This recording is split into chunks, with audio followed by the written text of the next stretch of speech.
Good afternoon, everybody. In last lecture, we have started with the chapter called Goods Sent on Accrual or Return Basis.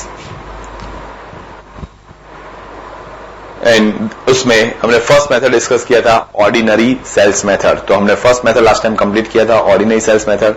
अभी उसी के base पे questions करने हैं आज.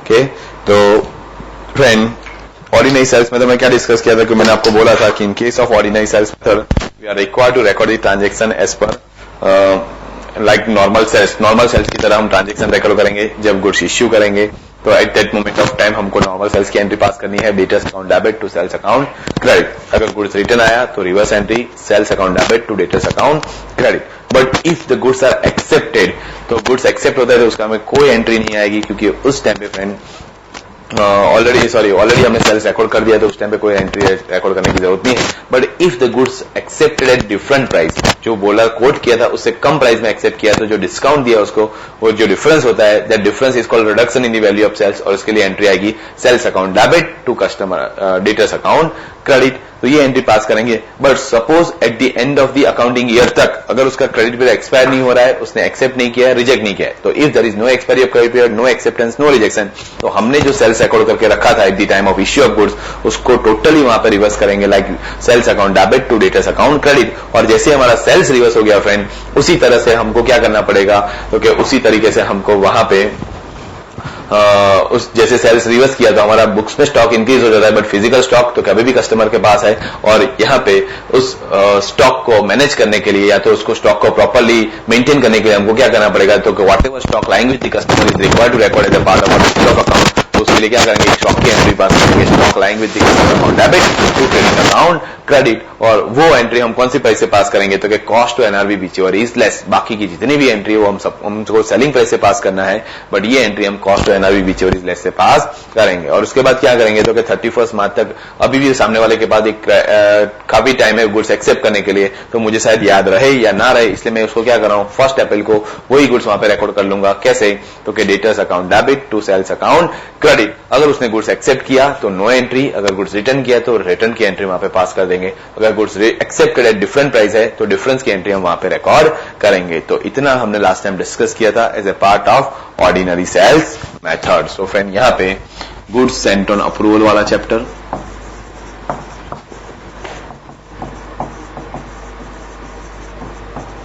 और as a part of this chapter यहाँ पे सबसे पहले फर्स्ट क्वेश्चन करते हैं, क्वेश्चन 1 फ्रॉम पेज नंबर 262. तो फ्रेंड पेज नंबर 262 पे एक क्वेश्चन दिया है, तो उस पैटर्न में आ जाओ.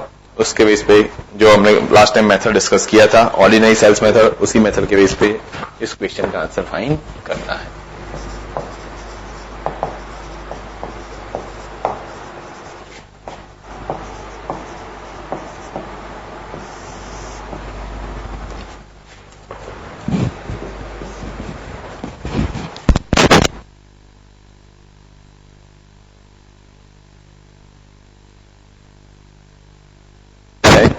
Katrina Cafe and Company send out goods to customer on approval basis.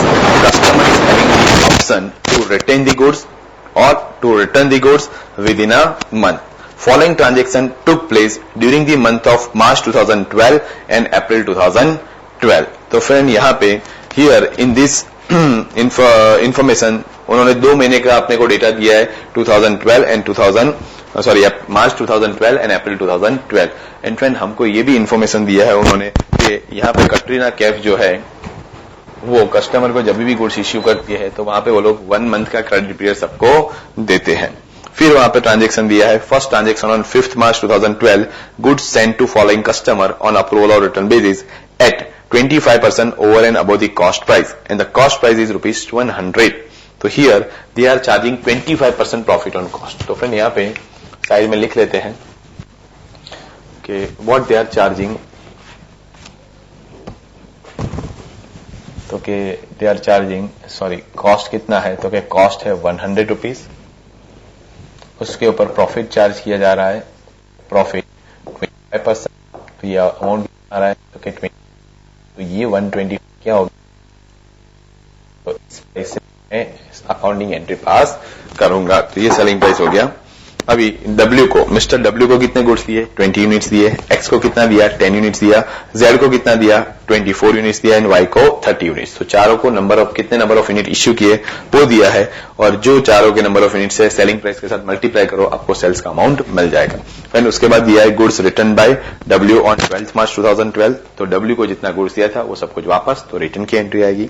Next 28 March 2012 received a letter of approval from Mr. X accepting the goods at ₹115 each to which the seller agreed। तो mister X ने goods accept तो किया, but कौन सी price से, तो क्या 115, और हमने इश्यू कौन सी प्राइस से किया था, 125, तो डिफरेंस का अमाउंट कितना हुआ, 10 रुपीज। तो ये डिफरेंस की एंट्री वहां पे पास करेंगे। फिर 4 April goods return by Z, Z को जितना गुड्स दिया था वापस आया, Z को जितना गुड्स दिया था वो वापस आ गया।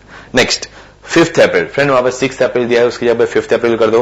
Received an intimation from of acceptance from mister Y, mister Y ने पूरे का पूरा गुड्स क्या कर दिया, एक्सेप्ट कर लिया। तो फ्रेंड यहाँ पे वहां पे उस तरीके से एडजस्टमेंट करेंगे। लास्ट में लिखा है Katrina Kaif and company records goods sent on approval और return basis transaction as ordinary sales, means ordinary sales method follow करना है, and give journal entries for the month of March 2012 and April 2012 if the balance sheet closing date is 31 March 2012। अगर balance sheet date 31 March 2012 है, तो friend यहां पे 31 March 2012 है, तो यहां पे बुक्स ऑफ अकाउंट में कैसे एंट्री आएगी वो हमको यहां पर डिस्कस करना है। सो फ्रेंड ये जो जितने भी ट्रांजेक्शंस दिए हैं उस सबकी अकाउंटिंग एंट्री में यहां पे करवा रहा हूं, ध्यान दो, कंसेप्चुअली समझो, फिर नेक्स्ट क्वेश्चन का आंसर आपको भी फाइंड करना है। तो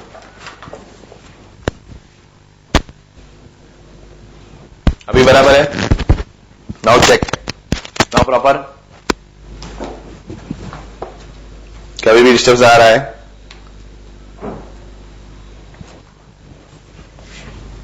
अभी फ्रेंड फर्स्ट ट्रांजेक्शन कब हुआ, तो क्या फर्स्ट ट्रांजेक्शन हुआ है अपना 5 मार्च को, तो फर्स्ट ट्रांजेक्शन 5 मार्च 2012, चलो इसे शुरुआत करते हैं। 5 मार्च 2012 फर्स्ट ट्रांजेक्शन हुआ, उन्होंने जिस दिन ट्रांजेक्शन होता है वहां से 1 मंथ का क्रेडिट पीरियड देते हैं, तो 5 अप्रैल 2012 तक ये लोग एक्सेप्ट या रिजेक्ट कर सकते हैं। तो फ्रेंड फर्स्ट ट्रांजेक्शन है गुड्स सेंट ऑन अप्रूवल और return basis at 25% over and above the cost price, किसको किया, WXYZ को। तो जिसको भी इश्यू करेंगे डेटर्स अकाउंट डेबिट करना है, तो W account debit, X account debit, Y account debit and Z account debit. तो फ्रेंड ये सब कुछ अला तेला दिया है, हमने सब कुछ एक सीक्वेंस में कर दिया, WXYZ to sales account credit. कितना अमाउंट आएगा सबके केस में, तो W को कितने यूनिट्स दिए, 20 यूनिट्स, सेलिंग प्राइस कितना 125, तो यहां पे ये कितना हो जाएगा 2500। फिर X को कितने यूनिट्स दिए, 10 यूनिट्स, तो फ्रेंड यहाँ पे 10 यूनिट्स के हिसाब से उसका अमाउंट कितना आएगा 1250। Y को कितना दिया है, तो क्या Z एंड Y आगे पीछे दिया, हम Y को पहले लेंगे 30 यूनिट्स, तो ये अमाउंट आएगा 3750। फिर Z को कितना दिया है 24 यूनिट्स, तो 24 मल्टीप्लाई बाय 125, तो ये कितना आएगा 3000 आएगा। तो फ्रेंड ये आएगा 3000। अभी इन सबका मिला के अगर अमाउंट करते हैं तो कितना अमाउंट हो रहा है बताओ मुझे, तो क्या फ्रेंड इन सबका अमाउंट होता है वहां पे 10,500। तो ये 10,500 कैसे आया, तो क्या सबकी क्वांटिटी ऐड कर दो, क्वांटिटी कितनी है 20 प्लस 10, 30 प्लस 24, तो 54 प्लस 30, तो 84। तो यहाँ पे 84 मल्टीप्लाई बाय 125 रुपीज, ये आपका टोटल सेल्स मैच हो गया। तो ये आपका टोटल सेल्स वहां पे हो गया। नेक्स्ट ट्रांजेक्शन कब है, 12 मार्च को गुड्स इश्यू कर दिया, उस टाइम पे ये सेल्स रिकॉर्ड कर दिया, नॉर्मल सेल्स की एंट्री पास कर दी। अभी 12 मार्च गुड्स रिटर्न बाय W को जो गुड्स दिया था वो वापस आया, तो उसका अकाउंट सेटल क्या करेंगे, तो क्या sales account debit to W account credit. Okay, तो यहाँ पे sales account debit to W account credit, कितना अमाउंट आएगा, तो क्या अमाउंट आएगा 2500। Next transaction receive a letter from mister X accepting the goods at 115। Mister X को goods जब इश्यू किया था 28 मार्च को, उसके बाद से लेटर आया, कितने में गुड्स इश्यू किया था 125 में, उसने एक्सेप्ट कितने में किया 115, हम एग्री हो गए, चलो भाई ठीक है तेरे को 115 में दिया, तो डिस्काउंट कितना हुआ 10 रुपए का डिस्काउंट हुआ, ये 10 रुपीज मल्टीप्लाई बाय कितने यूनिट्स उसको दिए हैं 10 यूनिट्स दिए हैं, तो फ्रेंड यहाँ पे 100 रुपी का डिस्काउंट उसको मिला, बट ये डिस्काउंट नहीं है, actually it is a reduction in the value of sales है। तो यहाँ पे क्या करेंगे, सेल्स अकाउंट डेबिट और इसका बेनिफिट मिलेगा मिस्टर एक्स को, तो 2x अकाउंट क्रेडिट। कितना अमाउंट? 100 rupees 100 rupees. फ्रेंड तो ये 100 यहाँ पे एडजस्ट कर दिया और ये 100 यहाँ पे एडजस्ट किया, तो फ्रेंड उसी के साथ आपका एक्स का अकाउंट भी सेटल। तो एक्स एंड डब्ल्यू का अकाउंट सेटल हो गया। अभी वाई एंड जेड बचते हैं, बट उन दोनों के ट्रांजेक्शन कब दिए हैं? Next year. Next year means April month में दिए है, और उससे पहले मुझे 31 मार्च 2012 को अपने बुक्स ऑफ अकाउंट क्लोज करना है। चेक करूंगा मिस्टर वाई एंड जेड में क्या उसका क्रेडिट पीरियड एक्सपायर हुआ है, तो कि no. whether they have accepted the goods, no. whether they have rejected the goods, no. so no acceptance, no rejection, no expiry of credit period. That means what? That means what? कि it is not the sales of the current year, it would be a sales of next year. तो उसका जो sales record करके रखा है उसको क्या करेंगे? रिवर्स। तो sales account debit, 2x account, sorry 2y account, 2z account, 2z account. कितना अमाउंट आएगा? तो कि यहाँ पे अमाउंट आएगा 3750 एंड 3000, दोनों का मिला के 6750, बराबर। अभी 31 मार्च को एंट्री रिवर्स कर दी, उसके साथ साथ क्या करना पड़ेगा? तो कि क्लोजिंग स्टॉक भी बुक्स में रिकॉर्ड करना पड़ेगा। तो 31 मार्च 2012 को क्या एंट्री पास करेंगे? तो कि stock lying with customer account debit to trading account credit. कितनी अमाउंट आएगी? तो क्या मेरे पास एनआरवी है 6750, बट व्हाट इज कॉस्ट? तो कॉस्ट कैसे मिलेगा? एनआरवी कैसे? तो कि भाई हमारे पास टोटल वैल्यू है, बट मेरे पास इंडिविजुअल वैल्यू भी है कि ये गुड्स मैंने परचेस कितने में किया? 100 रुपए मेरा कॉस्ट, उसके सामने सेलिंग प्राइस कितना? 125। तो क्या कॉस्ट और NRV which ever is less? क्या लेस है? तो कॉस्ट लेस है। तो यहां पे हम क्या करेंगे? कॉस्ट कंसीडर करेंगे 100 रुपीज। कितने यूनिट है? तो कि वाई के 30 यूनिट्स और इसके 24 यूनिट्स, तो 30 प्लस 24 ये टोटल कितना हो जाता है? 54। तो फ्रेंड यहाँ पे 100 मल्टीप्लाई बाय 54 करेंगे, तो 100 मल्टीप्लाई बाय 54 करते हैं तो ये कितना हो गया? 5400। 5400। ओके, तो ये एंट्री आपकी स्टॉक की हो गई। तो स्टॉक का एंट्री हमने पास कर दिया, सेल्स रिवर्स कर दिया, स्टॉक रिकॉर्ड कर लिया। अभी 1 अप्रैल से क्या होगा? तो कि जैसे 1 अप्रैल आएगा फिर से ये ट्रांजेक्शन में रिकॉर्ड कर लूंगा कि जो वाई एंड जेड का गुड्स रिवर्स किया था फिर से मुझे वहां पे रिकॉर्ड करना है। क्यों? तो कि लोग 5th तक एक्सेप्ट कर सकते, रिजेक्ट कर सकते। अगर मुझे याद नहीं रहा तो मुझे लॉस हो जाएगा। तो यहां पे Y account debit, Z account debit to sales account credit. कितना अमाउंट? तो कि 3750, 3000, टोटल मिला के 6750। तो फिर ये एंट्री या बाकी की सब एंट्री है वो सब सेलिंग प्राइस से होगी एक्सेप्ट दी स्टॉक एंट्री। स्टॉक एंट्री के अलावा जितनी भी एंट्री है वो सब नॉर्मल सेलिंग प्राइस से होगा। अभी क्या हो रहा है? तो कि भाई नेक्स्ट ट्रांजेक्शन कब है? 4 अप्रैल को। 4 अप्रैल को जेड का कॉल आया कि मैं सब गुड्स रिटर्न कर रहा हूं।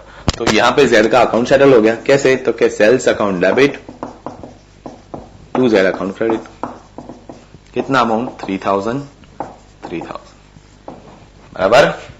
ओके, नेक्स्ट फ्रेंड, नेक्स्ट क्या है? तो कि नेक्स्ट है यहां पे 5 अप्रैल 2012। 5 अप्रैल 2010 को क्या हुआ? तो क्या 5 अप्रैल 2010 को received intimation of acceptance from mister Y. तो मिस्टर वाई ने गुड्स जो था वो पूरे का पूरा क्या कर दिया? एक्सेप्ट। कौन सी प्राइस से? कुछ नहीं बोला है, मींस जिस प्राइस से दिया था उसी प्राइस से एक्सेप्ट। कोई टेंशन नहीं, यहां पे क्या कर दो? तो कि नो एंट्री। क्यों? तो कि वाई का सेल्स तो रिकॉर्डेड है, फिर से रिकॉर्ड करने की जरूरत नहीं है। तो फ्रेंड इतनी एंट्री हमको वहां पे पास करनी है। ओके, तो all these entries are required to be recorded. समझ में आया? Clear everybody?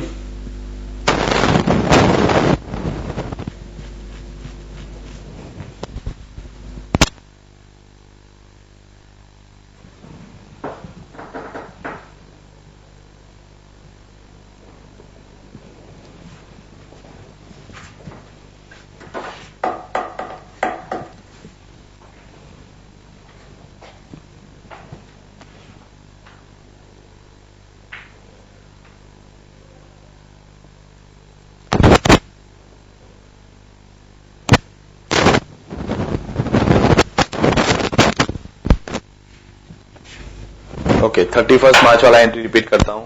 31 मार्च वाला एंट्री ये है कि जो सेल्स मैंने पहले रिकॉर्ड किया था, अभी ये सेल्स करंट ईयर का नहीं है। क्यों? क्योंकि 31 मार्च को मुझे बुक्स ऑफ अकाउंट क्लोज करने, वो डेट वहां पे दिया है। तो वाई एंड जेड ने गुड्स अभी तक एक्सेप्ट या रिजेक्ट नहीं किया है, तो उन दोनों का सेल्स यहाँ पे रिवर्स कर दिया और उन्हीं के सेल्स की यहाँ पे स्टॉक की एंट्री मैंने पास कर दी। कौन सी प्राइस है? कॉस्ट प्राइस है। कॉस्ट प्राइस कितना है? तो 100 रुपी per unit. Y and Z दोनों का मिला के कितने नंबर ऑफ यूनिट्स होते हैं? तो 24 प्लस 30, तो 54 यूनिट्स भी ये एंट्री पास कर दी। ओके, उसके बाद क्या करेंगे?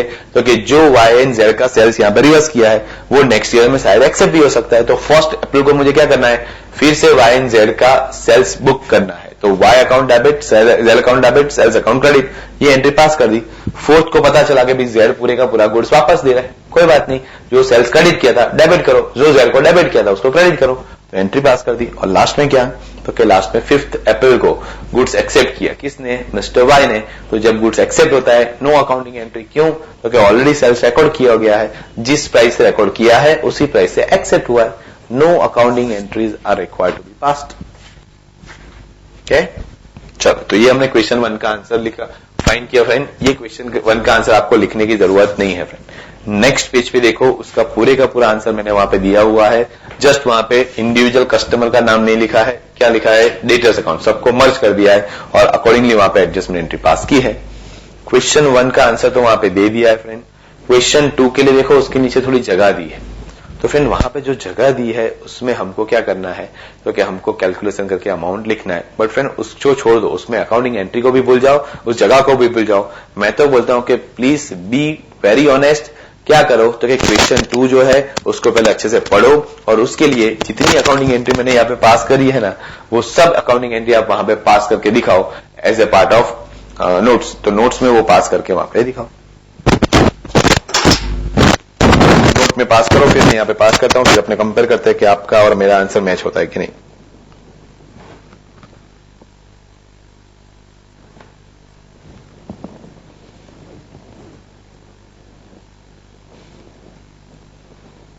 चलो, क्वेश्चन 2 का आंसर फाइंड करना है।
चलो भाई, किया फाइन आंसर?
चलो फ्रेंड, आप सब लोगों ने आंसर फाइंड किया होगा। यहाँ पे क्वेश्चन दिया है, Priyanka Chopra private limited send out goods to approval और रिटर्न बेसिस और transaction treated like actual sale just before the end of the financial year 500 stoves which cost them 2700 each. तो 500 स्टव्स है फ्रेंड यहाँ पे, तो ये 500 स्टव्स उन्होंने इश्यू किया है।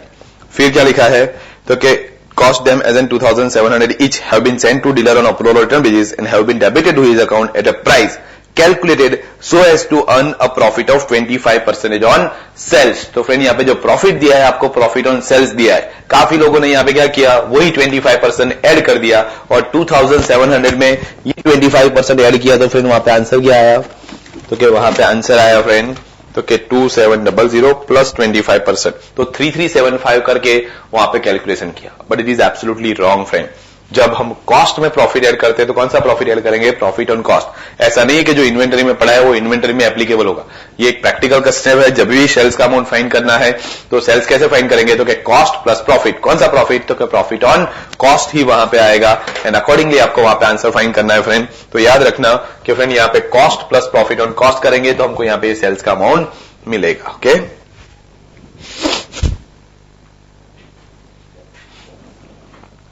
तो फ्रेंड यहाँ पे इंफॉर्मेशन जो दी है उसमें आगे कैलकुलेशन करते हैं कि debtors account debit to sales account credit कितने यूनिट इश्यू किए, तो 500। जिस दिन 500 यूनिट इश्यू किए, कौन सा प्राइस क्या है, तो 3600।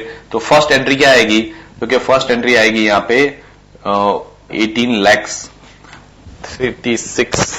3600 मल्टीप्लाई बाय 500, ये कितना आया 18 लाख। तो फ्रेंड 18 लाख का गुड्स आपने वहां पे इश्यू किया, तो 18 लाख की ये एंट्री आपकी हुई, first entry. Eight the time of issue of goods हमको ये एंट्री पास कर।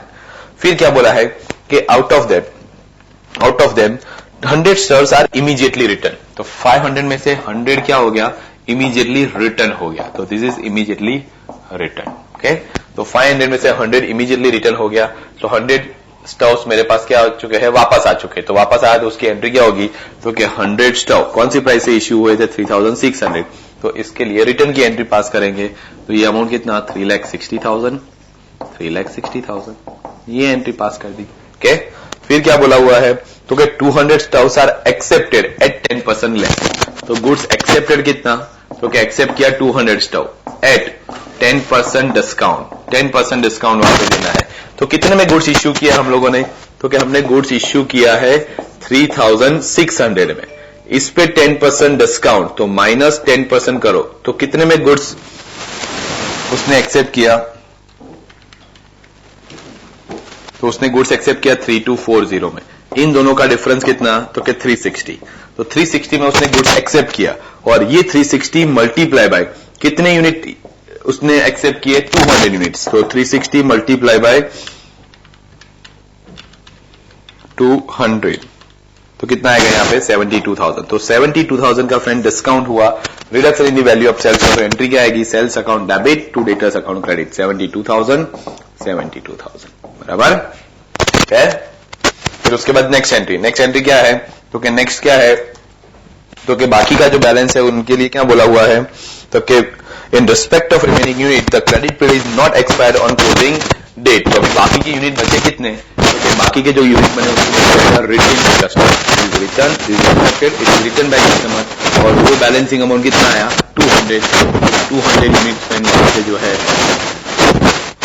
बचे उनके पास, और ये 200 यूनिट जो है उसकी सेल्स रिवर्सल की एंट्री वहां पे आएगी।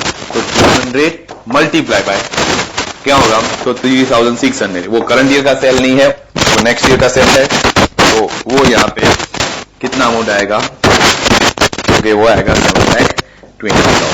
ये 7,20,000 का सेल्स हमने रिवर्स किया। जैसे ही सेल्स रिवर्स करेंगे उसकी स्टॉक की एंट्री करेंगे, कितने यूनिट है 200। इसका कॉस्ट प्राइस कितना, तो क्या कॉस्ट प्राइस है 2,700, सेलिंग प्राइस कितना 3,600, तो ये कॉस्ट है, तो 2,700 कॉस्ट वहां पे अप्लाई करेंगे। तो 2,700 multiply by 200 bye 40,000, 40,000। Okay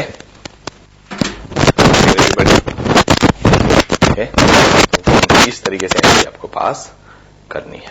equation 2 का आंसर है।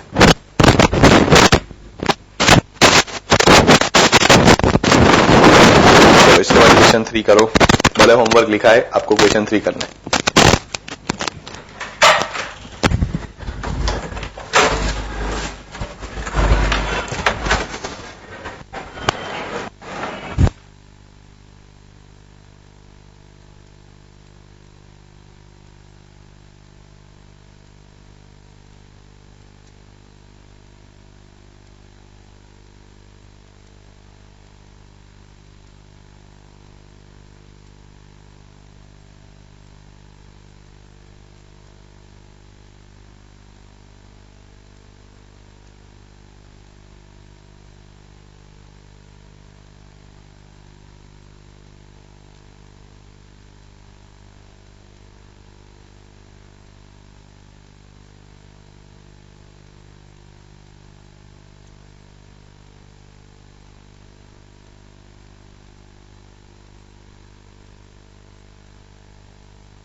Hello hello hello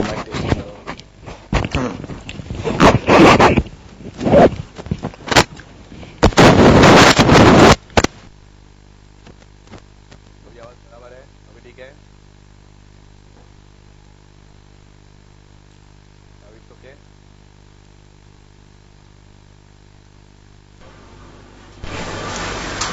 no voice पूछो हाँ hello hello mic testing hello sound not proper हाँ पूछो तो क्लियर अभी क्लियर बोल रहे हैं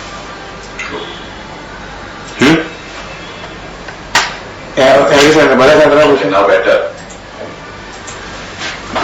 हेलो ओके नाउ क्लियर ना आवाज ओके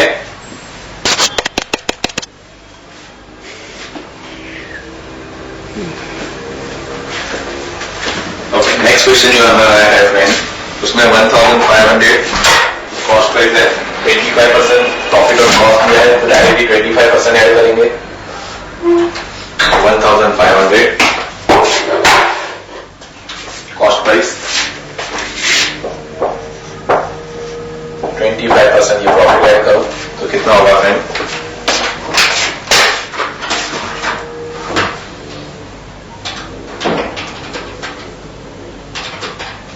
ये होता है 375 खाली अंग्रेजी का नहीं होता बात कर देखो खाली अंग्रेजी का फॉलो रहा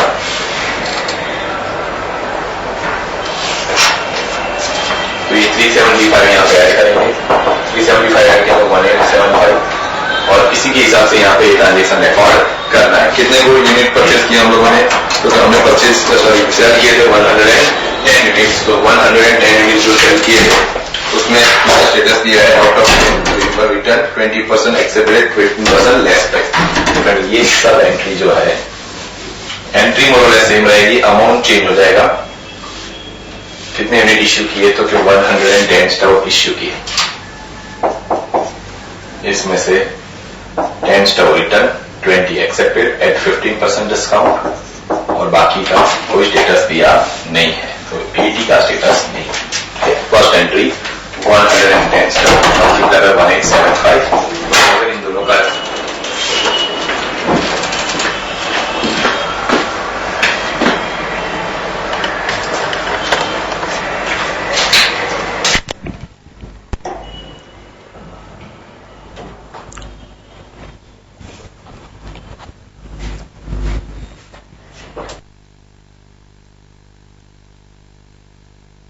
hello 110 stock multiply by 1875 1010 multiply by 1875 कितना मोल आया 20625 ओके अभी इसमें से कितने गुड्स ने रिटर्न कर दिए तो रिटर्न किया 10 यूनिट्स तो यहाँ पे 1875 मल्टीप्लाई बाय 10 यूनिट्स तो 18750 ये गुड्स अपने पास रिटर्न आ गया फिर कितने गुड्स एक्सेप्ट कर लिए तो कि 20 यूनिट एक्सेप्ट कर लिए तो कि 20 यूनिट जो एक्सेप्ट कर लिए उसमें क्या कंसीडर करेंगे तो भाई उसने 20 यूनिट एक्सेप्ट तो किए बट कौन सी प्राइस है तो 1875 माइनस 15% डिस्काउंट तो यहाँ पे जो डिफरेंस आएगा that multiply by 20 units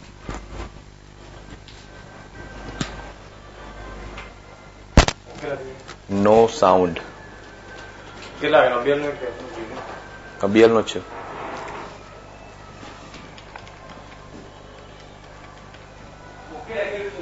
1593.75 okay minus ये तो 1875 मल्टीप्लाई बाय 15% तो ये कितना हुआ फ्रेंड 281.25 और उसके साथ कितने यूनिट मल्टीप्लाई करें तो मल्टीप्लाई बाय 20 यूनिट्स तो ये अमाउंट कितना हो रहा है 5625 हो रहा है 5625 हो रहा है ओके तो ये जो आपके सेल्स रिडक्शन की एंट्री वहां पे आएगी तो ये सेल्स रिडक्शन की एंट्री वहां पे हमने की उसके बाद क्या हो रहा है हाँ sound proper every centre please give me the answer okay again technical team ने कुछ चेंज किया है चेक करो अभी बराबर आ रहा है यस ओके ओके चलो अभी ओके डन अभी गुड्स कितना लास्ट में बचा हमारे पास 80 यूनिट्स बचे तो 80 यूनिट्स मल्टीप्लाई बाय 1875 तो ये आएगा 1,50,000 तो 1,50,000 का गुड्स रिवर्स करेंगे, क्यों तो कहीं एक्सेप्ट भी नहीं हुआ है, रिजेक्ट भी नहीं हुआ है, तो 80 यूनिट्स मल्टीप्लाई बाय 1875। और उसके बाद क्या, तो क्या उसके बाद बचा यहाँ पे क्या, तो क्या स्टॉक की एंट्री। स्टॉक की एंट्री कैसे करेंगे, तो क्या कॉस्ट और एनआरवी व्हिचएवर इज लेस, तो यहाँ पे कॉस्ट कितना है 1500 मल्टीप्लाई बाय 80, तो 1500 मल्टीप्लाई बाय 80, तो ये आएगा 1,20,000। तो यहां पे आपका स्टॉक का एंट्री आएगा 1,20,000 से।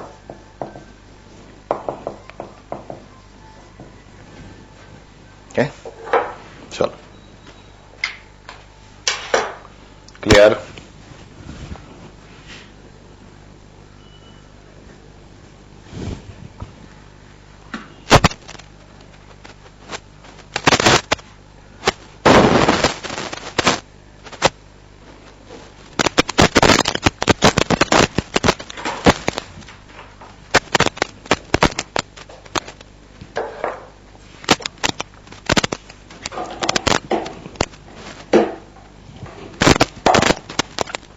फ्रेंड यहाँ पे इस क्वेश्चन में आपको 1500 कॉस्ट दिया है, 25% प्रॉफिट ऑन कॉस्ट दिया है, तो ये प्रॉफिट ऑन कॉस्ट इसमें ऐड करेंगे तो सेलिंग प्राइस कितना हो 1875। जितने भी गुड्स इश्यू करते हो पूरे का पूरा सेल्स प्राइस से रिकॉर्ड करना चाहिए, तो 110 स्टव इश्यू किए एट 1875, टोटल अमाउंट ये आया, इस प्राइस से हमने सेल्स रिकॉर्ड किया। जब गुड्स रिटर्न आया, कितना रिटर्न आया 10 यूनिट्स, तो रिटर्न की एंट्री भी कौन सी प्राइस है, सेलिंग प्राइस से करेंगे, तो 10 यूनिट्स मल्टीप्लाई बाय ये किया, तो उस प्राइस से एंट्री पास की। फिर क्या हुआ, गुड्स एक्सेप्ट किया, कितनी क्वांटिटी एक्सेप्ट की 20 क्वांटिटी, कौन सी प्राइस से एक्सेप्ट किया, तो क्या 15% लेस, तो 1875 उसमें से 15% लेस किया तो ये अमाउंट आया। पर यूनिट डिस्काउंट कितना हुआ 281.25, 20 क्वांटिटी एक्सेप्ट किए तो उसके लिए ये एंट्री 5625 की ये एंट्री पास की। उसके बाद जितने यूनिट्स उसने एक्सेप्ट नहीं किए, रिजेक्ट नहीं किए और उसका क्रेडिट पीरियड भी एक्सपायर नहीं हुआ है, उसको हम क्या करेंगे eight the end of the year reverse करेंगे। कितनी क्वांटिटी है 80 क्वांटिटी, 80 क्वांटिटी मल्टीप्लाई बाय 1875, तो वो एडजस्ट किया तो फ्रेंड वो अमाउंट यहाँ पे कितना हो रहा है 1,50,000, तो ये 1,50,000 का सेल्स रिवर्स किया कि वो करंट ईयर का नहीं है नेक्स्ट ईयर का है, तो उसको रिवर्स किया। उसके बाद क्या, तो कि जैसे स्टॉक सेल्स रिवर्स किया उसका स्टॉक भी रिवर्स करना पड़ेगा, स्टॉक भी रिकॉर्ड करना पड़ेगा। Stock line with the customer account debit, कौन सी प्राइस से रिकॉर्ड करेंगे, कॉस्ट और एनआरवी व्हिचएवर इज लेस, तो फ्रेंड यहाँ पे कॉस्ट 1500, एनआरवी 1875, 1500 कंसीडर करके हमने यहाँ पे आंसर फाइन किया है। Okay clear. I think friend voice is not clear, getting clear. देखते हैं, मैं चेक करवाता हूं फ्रेंड, अगर मैं वॉइस क्लियर नहीं होगा, मैं आपको पढ़ा रहा हूं, मुझे बार बार रिपीट करना पड़ रहा है और आपको समझ में नहीं आ रहा है, इसका कोई मीनिंग नहीं बन रहा है, रुको फ्रेंड मैं चेक करवाता हूं।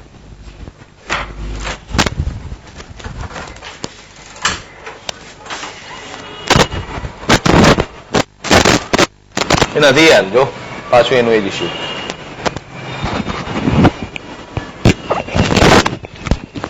વાયર બધા લોકો ઉપર ચેક કરતા પકડ નાખે લિસ્ટ બનાવી નાખો કેટલા વાયર લિસ્ટ બનાવીને ત્યાં દાદાજી આ લોકો બપોર બધા રિપેર કરવા પડે અંદર બપોરે કાઢે આ લોકો મારે ને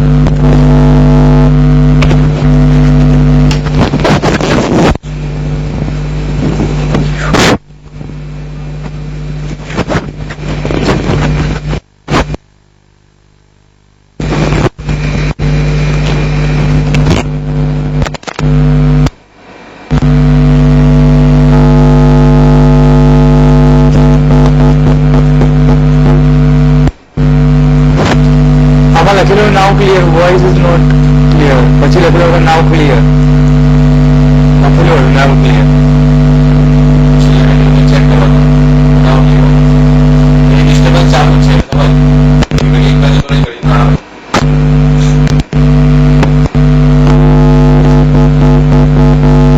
कैमरा सेटिंग भी चेंज करना है, को भी વધારે सेटिंग चेंज કરી તો પેલો મોં વાટો પડે કે હા મને કોઈ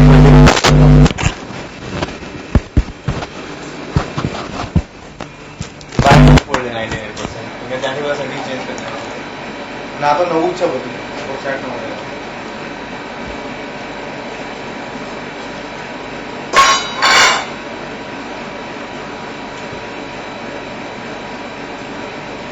છ વાગ્યા સુધી હા યાર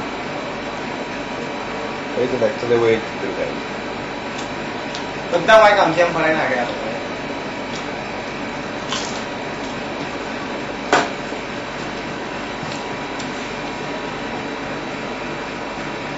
रिपीट कर करे છે કે रिपीट करो, कितनी बार रिपीट करो एक मिनट के હિંમતનગરનું છે कैसी जैसे आवाज? Hello hello, mic testing, hello, आवाज आ रही है?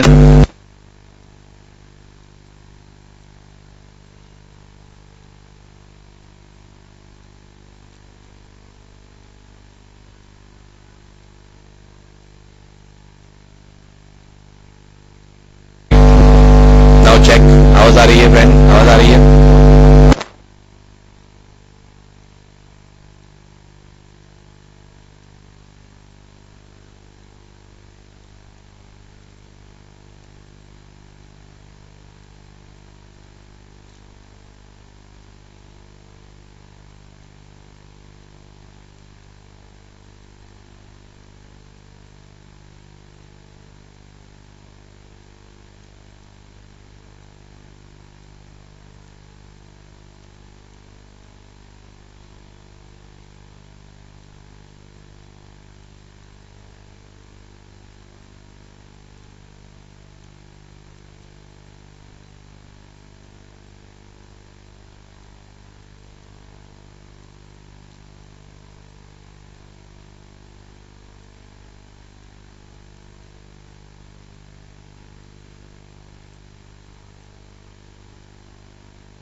Mic testing, hello, check check check. Goods and on approval return disease पे जब गुड्स इश्यू करना है तो कैसे करेंगे?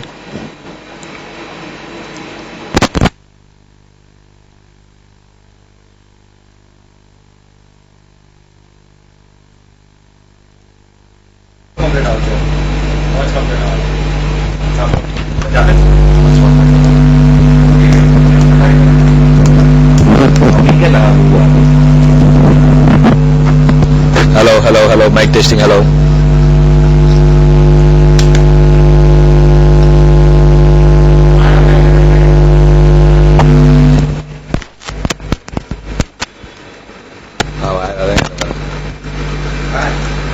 No wise, yes wise, no wise.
Hello hello hello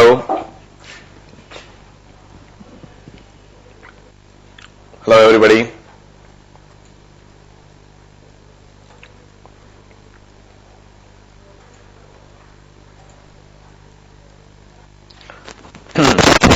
तो फ्रेंड यहाँ पे हमारी जो फर्स्ट मेथड है ऑर्डिनरी सेल्स मेथड, वो ऑर्डिनरी सेल्स मेथड यहाँ पे कंप्लीट हुआ. Now let's move for the next method, that is second method. Second method का नाम है friend multi column journal method. तो देखते हैं यहाँ पे.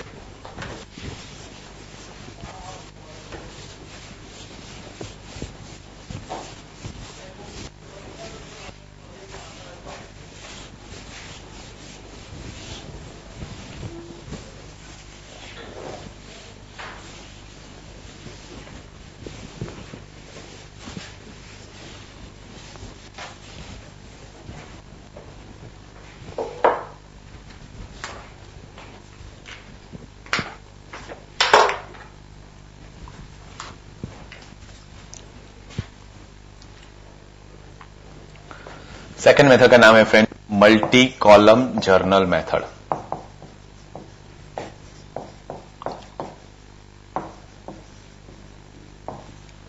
This method is also known as sale और अप्रूवल, सेल और रिटर्न जर्नल.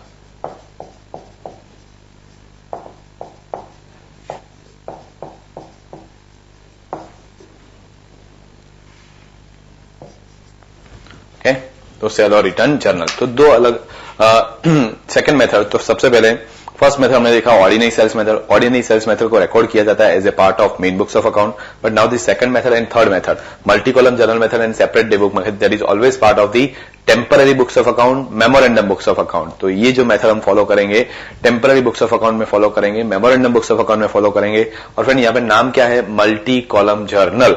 दैट मीन्स यहाँ पे कोई अकाउंटिंग एंट्री पास नहीं करनी, एक जर्नल बनाना है, एक रजिस्टर बनाना है. As a part of that journal you need to record the transaction. Goods issue किया तो इश्यू वाले कॉलम में, गुड्स रिटर्न आया तो रिटर्न वाले कॉलम में, गुड्स एक्सेप्ट हुआ तो गुड्स एक्सेप्ट वाले कॉलम में. मींस जिस तरीके का ट्रांजैक्शन होगा उन सबके लिए एक कॉलम होगा और अकॉर्डिंगली हमको यहाँ पे ट्रांजैक्शन रिकॉर्ड करना है. And this method is required to be followed when there are not very few transaction, when there are not very large number of transaction. जब मॉडरेट नंबर ऑफ ट्रांजैक्शन होते हैं उस time पे हमको ये method follow करनी है multi column journal method. और उसका दूसरा नाम क्या है तो कि सेल और रिटर्न जर्नल मेथड. और यहाँ पे हम ट्रांजैक्शन को कैसे रिकॉर्ड करेंगे तो कि जब आप गुड्स इश्यू करते हो तो उसको बोला जाता है गुड्स सेंट ऑन अप्रूवल. तो फर्स्ट कॉलम बनेगा that is goods sent on approval. तो फ्रेंड यहाँ पे फर्स्ट कॉलम है goods sent on approval. Friend जैसे हमने एक रजिस्टर बनाया था इन्वेंटरी के लिए, इन्वेंटरी में क्या था कि पहले गुड्स परचेज होता, तो यहाँ पे गुड्स क्या होता है गुड्स इश्यू होता है. तो वहां पे गुड्स परचेज करते हैं, फिर इश्यू करते हैं, लास्ट में क्या बनता है बैलेंस. ऐसी कुछ चीज यहाँ पे ट्रांजैक्शन में क्या है तो कि पहले हम गुड्स इश्यू करते हैं ऑन अप्रूवल और return basis, that is called delivery of goods. और उसको बोल सकते हैं कि गुड्स सेंट ऑन अप्रूवल. यहाँ पे आपको कौन सा डेटा मेंटेन करना है तो कि you are required to maintain the date of transaction, particulars means किसको गुड्स इश्यू किया है वो, एंड अमाउंट. ये तीन चीज आपको इन्फॉर्मेशन मेंटेन करनी है. फॉर एग्जांपल आपकी बात कर रहे हैं कि आपकी मैंने कंपनी बनाई थी बीसीपीएल, सपोज बदमाश कंपनी प्राइवेट लिमिटेड को 22 मार्च को मैंने कितने रुपए का गुड्स इश्यू किया 58,000. तो 58,000 रुपीज का गुड्स मैंने आपको इश्यू किया तो हम यहाँ पे रिकॉर्ड करेंगे. फिर क्या होगा तो कि गुड्स सेंट ऑन अप्रूवल और रिटर्न बेसिस पे आपको ये गुड्स दिया. आपके पास जैसे ही गुड्स आएगा आपके पास दो ऑप्शन है, you can return the goods, you can accept the goods. सबसे पहले जितना भी रिटर्न करना होगा वो आप क्या कर दोगे रिटर्न कर दोगे. तो सबसे पहले ऑप्शन क्या आएगा गुड्स रिटर्न बाय कस्टमर. तो यहां पे ऑप्शन आएगा सबसे पहले गुड्स रिटर्न.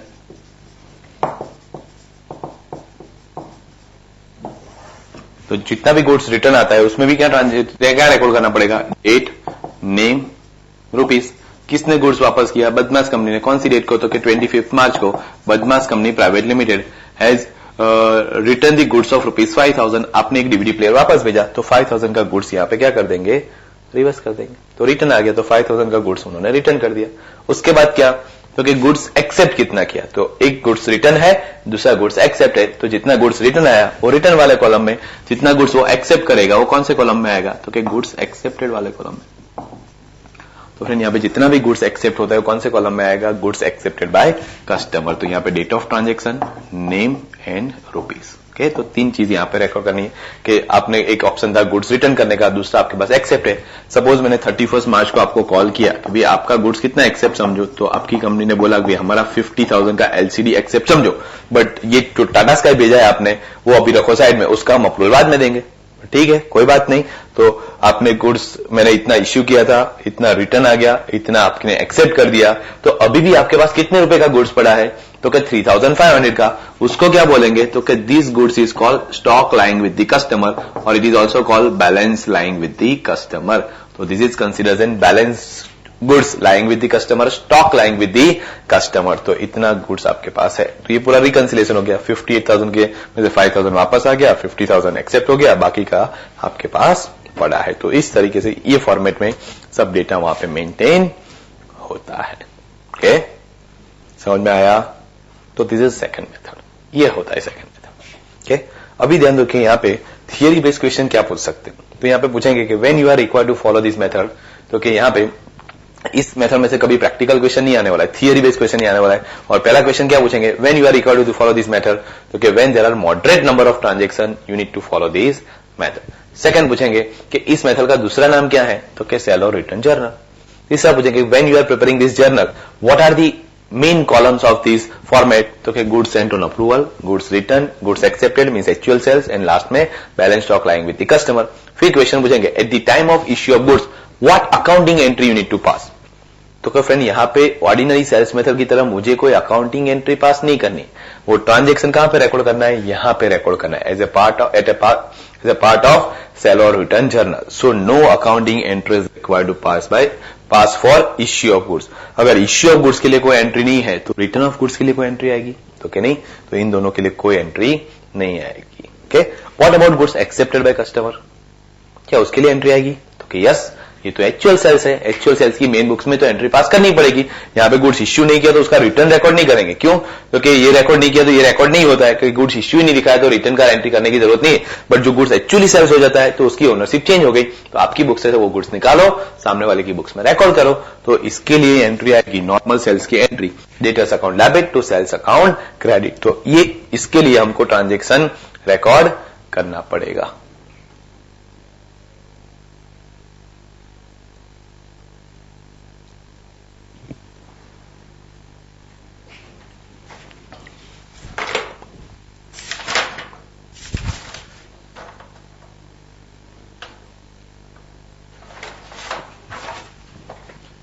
हिम्मतनगर सेंटर जितना मैं पढ़ा था ना उस पर कॉन्सेंट्रेट करो, उसमें क्या लिखा है कैसे लिखा है उसको छोड़ दो। ओके, सो यहाँ पे जो पढ़ाता हूं वो आपसे मुझे ज्यादा पता है, वो फोलियो नंबर का यहाँ पे कोई इंपॉर्टेंस नहीं है, क्योंकि आपको एग्जाम में ये पूरा पूछने वाले नहीं है। ये फॉर्मेट भी नहीं पूछेंगे और फॉर्मेट में फोलियो नंबर आएगा या नहीं आएगा वो भी नहीं पूछेंगे। ओके, आपने पूरे 11-12 स्टैंडर्ड में हर एक जगह पे LF बनाया, कौन से दिन वहां पे डेटा इनकॉर्पोरेट किया, कभी नहीं। तो अननेसेसरी चीज है, और सीए में अननेसेसरी चीज का कोई वैल्यू नहीं है। ओके, ध्यान दो यहाँ पे फ्रेंड, कंसेप्ट को समझो, बाकी जो बुक्स में है वो तो आप पढ़ ही सकते हो। ओके, तो बुक्स में जो है वो ही पढ़ाना होता, तो यहाँ पे मेरी जरूरत नहीं है। सो मुझे भी पता है कि क्या कहां पे कैसे पढ़ाना। ओके, तो ध्यान दो यहाँ पे फ्रेंड, यहाँ पे डेट नेम रुपीज। तो फ्रेंड यहाँ पे हम लोग कहां पे थे, बुला दिया। हाँ, इसके लिए हमको अकाउंटिंग एंट्री पास करनी। अभी बचा स्टॉक कितना, 3,500 किसके पास पड़ा है, कस्टमर के पास पड़ा है। क्या उसके वहां पे जो फिजिकल स्टॉक पड़ा है क्या मुझे मेरी बुक्स में कंसीडर करना पड़ेगा, यस। तो क्या I am still owner of this goods, अगर मैं इसका ओनर हूं तो उसको मेरी बुक्स में लेना पड़ेगा। कैसे, तो कि वही स्टॉक वाली entry, stock lying with the customer account debit to trading account credit. तो मैं अपनी बुक्स में लाऊंगा stock lying with the customer account debit to trading account credit, तो इसके लिए भी एंट्री आएगी। तो इन दोनों के वहां पे अकाउंटिंग एंट्री पास करेंगे, बट इन दोनों के लिए कोई अकाउंटिंग एंट्री पास करने की जरूरत नहीं है। तो फ्रेंड, इसमें आपको पूछ सकते कि when goods actually accepted by customer what accounting entry you need to pass, तो कि इसके लिए पास करेंगे debtors account debit to sales account credit. And goods customer के पास पड़ा है उसके लिए एंट्री क्या पास करेंगे, तो कि stock lying with the customer account debit to trading account credit. और कौन सी प्राइस से होगा, तो कि ये हमारे पास सेलिंग प्राइस से है, हमको ये पास करना है कौन सी प्राइस से, कॉस्ट और NRV which ever is less, और वो प्राइस से आपको वो एंट्री वहां पे रिकॉर्ड करनी पड़ेगी। ओके, समझ में आया, क्लियर एवरीबॉडी। तो फ्रेंड ये हो गई बात सेकंड मेथड की, that is multi column journal method. Okay okay. अभी फ्रेंड थर्ड मेथड जो है फ्रेंड में आज हम स्टार्ट नहीं करते क्योंकि third method will take a time, minimum 1 hour time, ज्यादा टाइम लगेगा. तो वो थर्ड मेथड में टाइम ज्यादा लगने वाला है, समझने में भी टाइम लगेगा. तो आज हम यहीं पे कंक्लूड करते हैं, थोड़ा माइक का भी इश्यू है. तो फ्रेंड नेक्स्ट लेक्चर में अच्छे से पूरा थर्ड मेथड हम डिस्कस करेंगे डिटेल में. Very important method, separate day book method. वहां पे individual separate day book prepare करना है for each and every type of transaction. तो वो डिटेल में डिस्कस करेंगे नेक्स्ट लेक्चर में. आज के लिए इतना काफी है friend. Thank you, goodbye, good night, take care.